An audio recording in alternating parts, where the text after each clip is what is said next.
In the heart of Sydney, Australia, a young hairdresser's apprentice named Renae Marsden was about to face the harsh reality of infidelity. Just 18 and full of life, Renae was navigating the complex world of relationships and love. She had been dating her boyfriend for 2 years, a time filled with shared dreams and youthful promises. Yet beneath the surface of this seemingly perfect romance, a storm was brewing. Renae discovered her boyfriend's betrayal, a knife of deceit that cut deep into her trust. The boy she had loved and trusted was cheating on her, a harsh reality that shattered her world. He tried to deny the damning evidence, but the proof was undeniable. The relationship that had once been her safe harbor had turned into a whirlpool of pain and deception. But Renae, resilient as she was, didn't let this setback break her. Like a phoenix rising from the ashes, Renae dusted herself off and embarked on a journey of healing. Her heart, though bruised, was not broken. She found solace in the company of her mother, who was not just a parent but also her closest friend. Their bond, stronger than ever, served as her anchor during these turbulent times. Just a few weeks after the heartbreak, Renae had a glimmer in her eyes, a spring in her step. She had found love again, a new flame that warmed her heart and brightened her world. His name was Braden Spiteri, a 23-year-old who had captivated her heart. Introduced by her best friend Camilla Zidane, who happened to be Braden's ex-girlfriend, Renae found herself falling head over heels for him. Out of the ashes of heartbreak, Renae found a new spark of love, a young man named Braden Spiteri.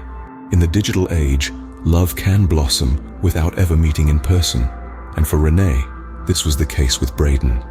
In the aftermath of a heartrending breakup, Renae found solace in the arms of a new lover, a 23-year-old named Braden Spiteri. This meeting, however, was not of the traditional sort. It was Renae's best friend, Camilla Zidane, who played Cupid, introducing the two via a chat platform. Camilla had previously dated Braden herself, but she held no reservations about her friend taking up the mantle of being his new flame. The connection between Renae and Braden was instantaneous, and their relationship flourished despite the absence of physical proximity. They communicated incessantly, their messages filled with the sweet nothings of budding romance and dreams of a shared future. Yet their attempts to meet in person were consistently thwarted, with Braden always having an excuse at the ready. This didn't deter Renae. Instead, she found solace in their digital companionship, the virtual world becoming a sanctuary for their love. Although Braden's constant evasiveness raised suspicion, Renae chose to overlook the red flags. Her mother, Teresa, couldn't help but feel uneasy about the situation, but she chose to respect her daughter's happiness, even though she could not shake off her apprehension. For almost a year, Renae and Braden continued their online romance, their relationship enduring and thriving in the digital realm. But the course of their love story was about to be drastically altered. In January of 2012, Renae received a chilling message. Braden had been involved in a motorcycle accident. The crash claimed the life of his best friend Ronnie and left Braden on the precipice of a life-altering legal battle.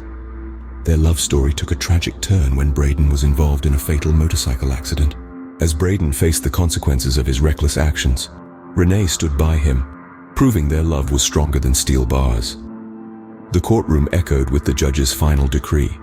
Braden was guilty of manslaughter due to reckless driving and was sentenced to 2 years in prison with no visitation rights. Yet this harsh sentence did not extinguish the flame of their relationship.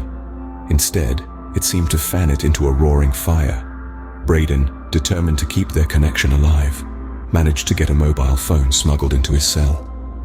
This illicit device was the lifeline that allowed him to keep in touch with Renae, his virtual girlfriend.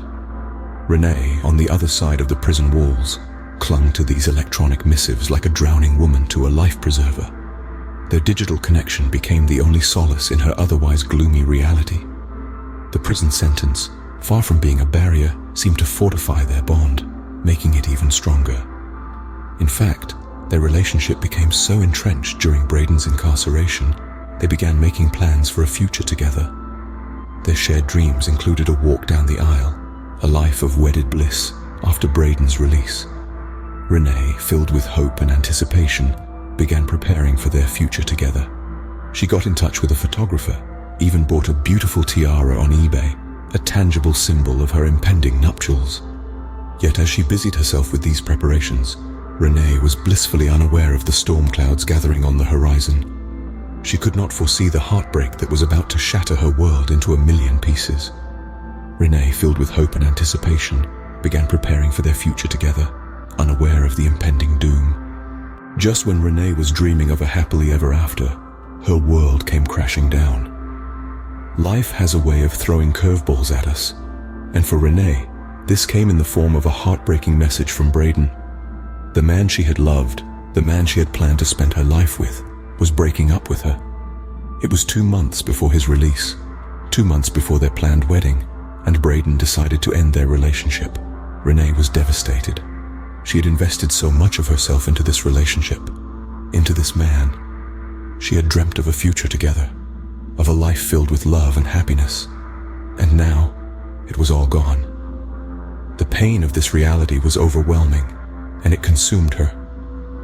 But the heartbreak didn't stop there. Braden, the man who had shattered her dreams, had the audacity to express concern for her well-being.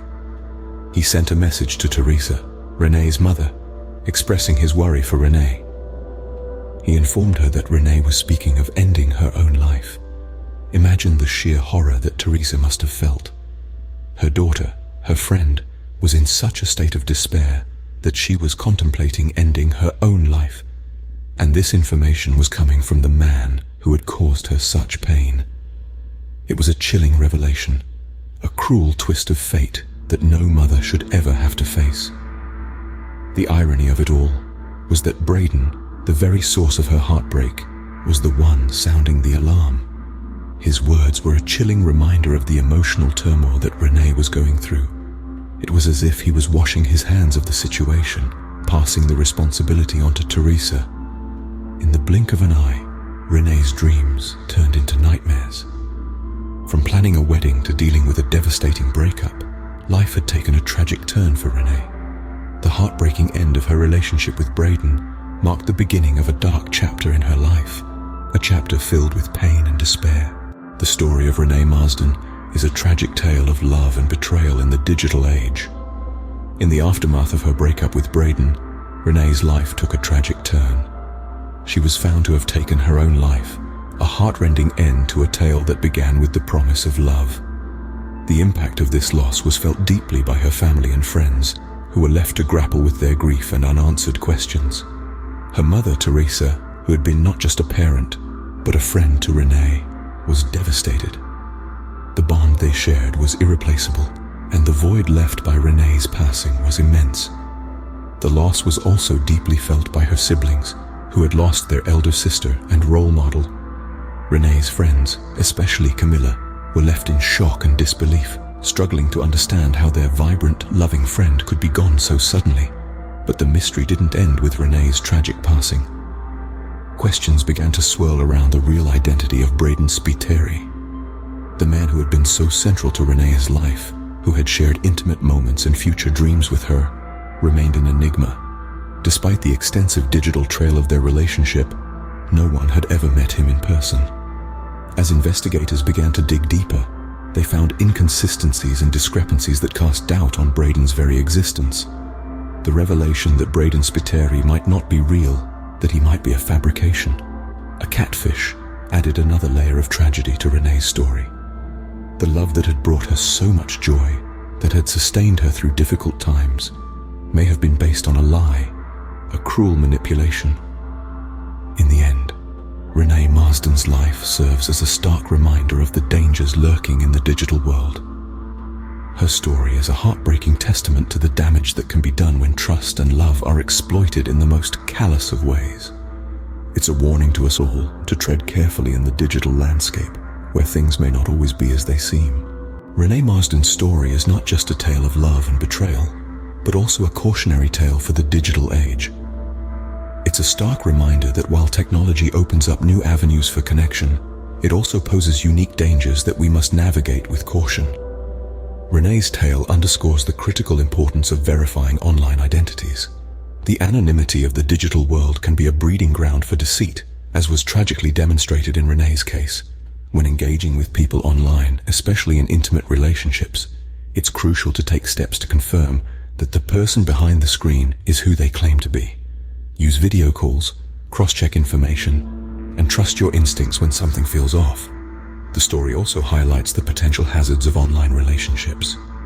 While they can provide comfort and companionship, they can also become a virtual trap. The lack of physical interaction can lead to an over-reliance on words, making it easier for manipulative individuals to spin webs of deceit. Remember, a relationship built solely within the confines of a screen can never replace real-life interactions. Renae's tragic end also underscores the need for mental health support in times of distress. The emotional turmoil she experienced pushed her to the brink, a heartbreaking testament to the devastating impacts of emotional manipulation and isolation. It's essential to seek help when coping with such distress, to confide in others, and to remember that it's okay not to be okay. As we navigate through the digital world, let Renae Marsden's story be a beacon of warning and a call for vigilance. Let it remind us to verify, to question, and to seek help when needed. Let it serve as a stark reminder that behind every screen is a real person with real emotions, and every interaction we have has the power to impact lives. Let's strive to make that impact a positive one.